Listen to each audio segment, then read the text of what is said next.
याद रखिए, कभी भी इन्हें इम्प्रेस या खुश करने की कोशिश में अपना टैलेंट ज्यादा शो ना कराएं, जो उन्हें किसी इनसिक्योरिटी या किसी खौफ में मुब्तला कर दे, क्योंकि आप अपने बॉस को इनसिक्योर महसूस करवा कर कभी भी सिक्योर नहीं हो सकते।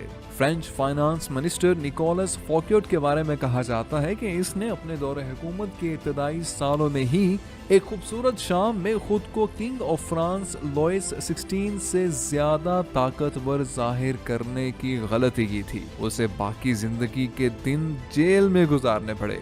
फ्रेंच राइटर और फिलोसोफर वोल्टायर लिखते हैं कि उस शाम फोकियट दुनिया का सबसे खुशकिस्मत इंसान था जो 7वें आसमान पर था, लेकिन इस शाम के खत्म होते ही वो बहुत बुरी तरह नीचे गिर चुका था। लिहाजा कभी भी खुद से बड़ी पोजीशन पर मौजूद हाई अथॉरिटीज को अपनी पावर का एहसास ना दिलाएं।